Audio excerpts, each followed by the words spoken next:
Hi, everybody. Welcome to Life After TV. Today, I am with Michelle Manassah. She runs a company called Pull the Focus. And like many of the guests, I have known Michelle for a very long time. We first worked together back at Discovery Channel in the early heydays of Discovery.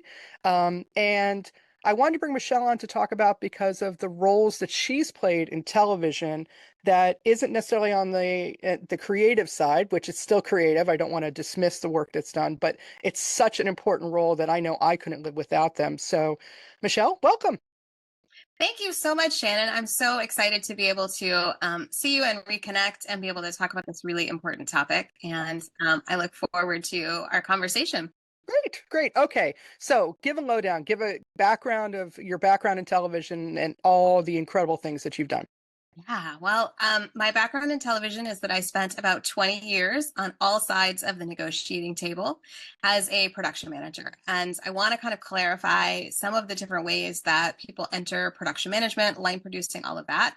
And I worked on both the production company side as well as the network side in a wide variety of different genres and all of that, landing at the sort of second part of my career, really focused on true crime and ghost shows. So I always like to say I had all the guts and gore. Somehow that became my specialty. I got really good at it.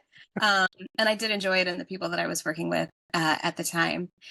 And so my trajectory really was, working in communications through school and moving into production management at Discovery early in my career. I'm really finding that that was the right combination for me of the creative as well, really, as well as being able to put all of the sort of pieces and parts together. And through that process, what I really claim now is the title of negotiator. That is what I spent my career in television doing, was figuring out what it was that I was either selling or buying and making sure that that was either what we were buying or selling, depending on which side of the table that I was on. And so it was really helping the creatives who were coming up with the ideas, either at the company that I was representing or at the company that we were buying from, and being able to understand, how are we putting all of these pieces together? What is it that we're trying to eventually see on screen? And are all of those parts and pieces included in the budget here? And if they're not, how do we get them in here? And if there's things in here that we don't need, how do we pull them out? And for me, the negotiation was always the partnership. That the finish line of a negotiation wasn't cool, we're done, peace out. It was, now we have to build this relationship together and make sure that we are in partnership every step of the way. And the point really is that that was my favorite part of being able to work in television. The second thing that I loved most was working with executives, again, on all sides of the Mhm. television business, and really being able to help them strategically understand what was going on in a situation. How could they be navigating some of the situations that might be happening with personnel on their shows, or with their navigation with network executives when I was on the production company side, all of that, and really being able to help people come to that. I share all of that because production management can mean a lot of different things, just as I'm sure as you've talked with producers that, what brings us to each of these roles has different elements. Those were mine, is really the conversations with executives and the negotiating at the end of the day.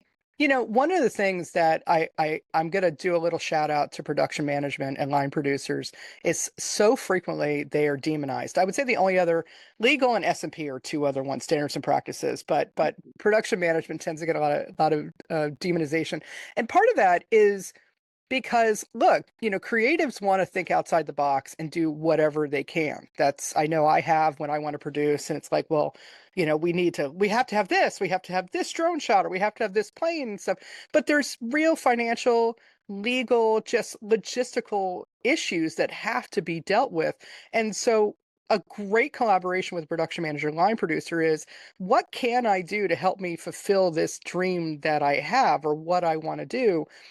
If we were Francis Ford Coppola, we can go spend billions of our own dollars and do what we make, but none of us are Francis Ford Coppola, and we've got to follow those parameters. And I say this as a shout out to, for over a decade I worked with Sari Weiner at Red Rock Films, who kept the trains running, who got us access, who made sure our DPs, our crew weren't bitten by sharks, got to the Arctic Circle, legally was all that. So, thank you for detailing what you do, because so much of it is negotiation behind the scenes that may frustrate a creative occasionally, but dear God, we couldn't exist without you guys.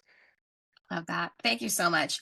And my favorite position as a production manager was that no was not my favorite word. I think there are a lot of PMs out there who think like my job is to say no. And mine really was about creating the partnership, to be able to figure out how can we bring a vision to life.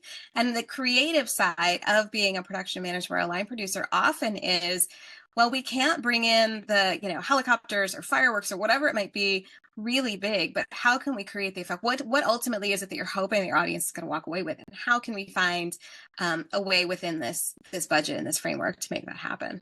Well, I remember one thing, you were really talented, and the really talented line producers and PMs do this, is it's similar to development, is you do have to say no frequently. You do have to lay down the law, or you do have to say, I'm sorry, we can't make this work. But then it's still finding solutions and encouraging that relationship to keep moving forward. And the really good ones are the ones who can know how to not only find solutions, but maybe drop the bad news, but continue to say, look, we're going to nurture this relationship. So tell me about kind of what you're doing now, because I know you've made a little bit of a transition. Let's talk about that.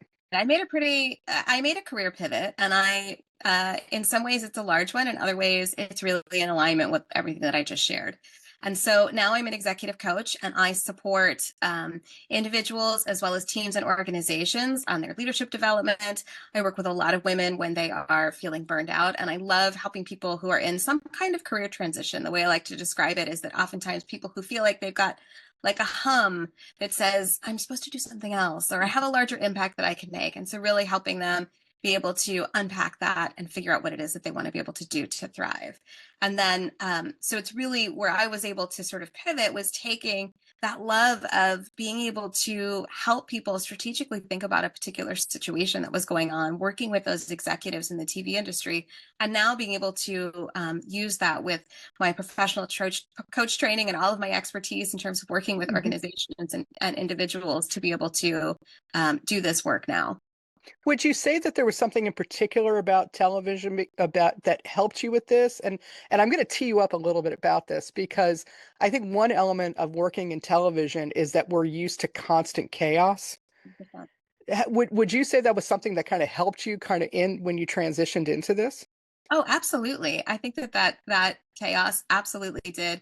The way that I like to describe it is that I love working with people who are in high conflict, high ego, high stress environments, because that is the essential elements, I think, of TV, and what I actually loved doing for all of those years. I mean, I think that when you get into the TV business and that energy sort of works for you, being able to support people now who feel those things, who maybe don't love them as much as I did, but figure out how to navigate them, because I think that there are so many industries, honestly, that have that same dynamic. And if you are able or really love functioning in those kinds of environments, there definitely are other industries that can help you thrive in that way, and that you can bring your own way of kind of handling that chaos, that high stress, that high conflict, those high egos, to be able to really help other industries and other organizations thrive. So if there was someone who has a similar background and maybe wanted to move into this type of space, you mentioned that you got some additional credentials, additional certificate. What do you recommend? What would you think would work?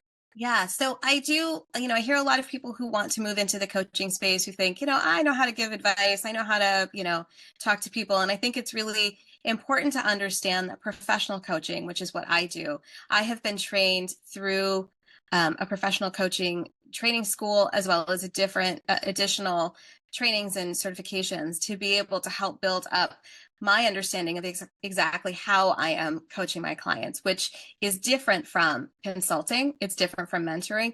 It is not that I'm working with clients where I'm telling them exactly what to do, which might be a little different from the way that I was working with executives at organizations. However, I will say, oftentimes, like the art of working when I was working in television, working with executives wasn't to say, well, you have to do these things. inviting them to think about how they might do them. In those cases, like, of course, I knew what the right answer was, Right. but helping them get to that place where they felt comfortable is a lot of what the underlying kind of component of coaching is. But I do recommend, um, exploring what that actually means if someone is interested in coaching or consulting, is to really do their homework, to figure out what that is. And just as much as, in the TV industry, we know all about doing our homework, right? You would never show up on set to interview somebody or to build a budget without having to do your homework. So I know that everybody that is watching this understands the work that can go into this.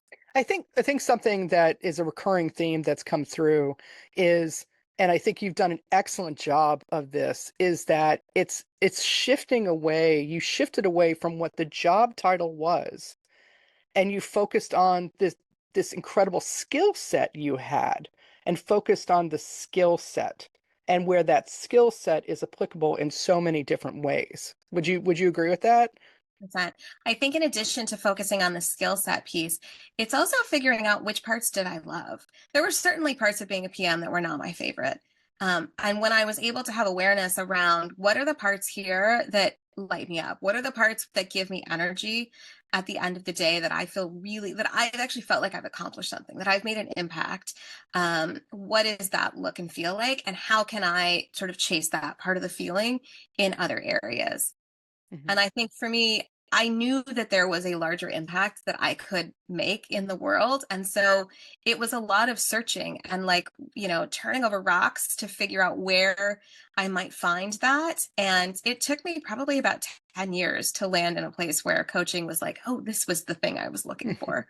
And that can be its own journey and challenge. And I'm, still constantly learning and growing in that space, which is what I really hope for everybody, that we don't just sort of stay stuck in one place, but that we recognize that the journey is, following that process and asking ourselves important questions like, what is it that I'm enjoying? What is it that I want more of? What is it that I really don't want anymore? I want less of. And how can I be starting to shift into those areas and make that happen? I mentioned to a family member of mine with the transition that I'm making in moving more into public speaking and workshop facilitation is I thought about what I really enjoy, and they're like, "Are you feeling really comfortable with it?" And I'm like, it's day to day. There's some days I'm just great, some days I'm 80% great, and 20% I'm like, what am I thinking and things. But I, like you, I said, oh, these are things I really enjoy, and this is something that I think that as I move into the next phase of my career, I think it'd be something that would be exciting to do. So the way the industry is right now, what last piece of advice would you give to people who are in television or looking to transition out of television or broaden out? Yeah. I think that the two things that I am constantly telling people in that space, because I have that conversation quite often, with my network and people who, ask me these questions, sort of where do you go next? Is certainly all of the things that we've already been talking about here, is to get clear on the skill sets and the things that you want more of. And that can be both, what is it that you want more of in terms of what you do, the types of people you're around, the kind of organizational culture. What are those kind of must-haves, the non-negotiables, if you will, that you really want to be able to see in your next phase, your next job, whatever that might look like. And being crystal clear about that so that you can talk about it in the second phase, which is really that you're out there networking. And I'd like to be clear that I am not talking about sort of an old school networking where you go to a happy hour, you go to a room and there's 100 people you don't know, and your goal is to talk to as many people as possible and just collect business cards. It is the systematic networking of going back through, who do you know? They can be in your industry, they can be outside your industry. And it is about having really great conversations with people and learning about where they are. The clearer that you can be in those conversations about what it is that you want more of, the more that they can start to think, how can I help you? Who is it that I know that is looking for a team member who likes high stress, high conflict, high ego environments, and who needs your particular skill set? And the more that you're able to help somebody draw those kinds of connections will empower you then to be able to be top of mind when positions come up and that sort of thing. Michelle? Thank you. As always, incredible. Everybody check out her website, pullthefocus.com, and LinkedIn and everything. And thank you for joining me. Thank you so much. I appreciate it. This has been so awesome.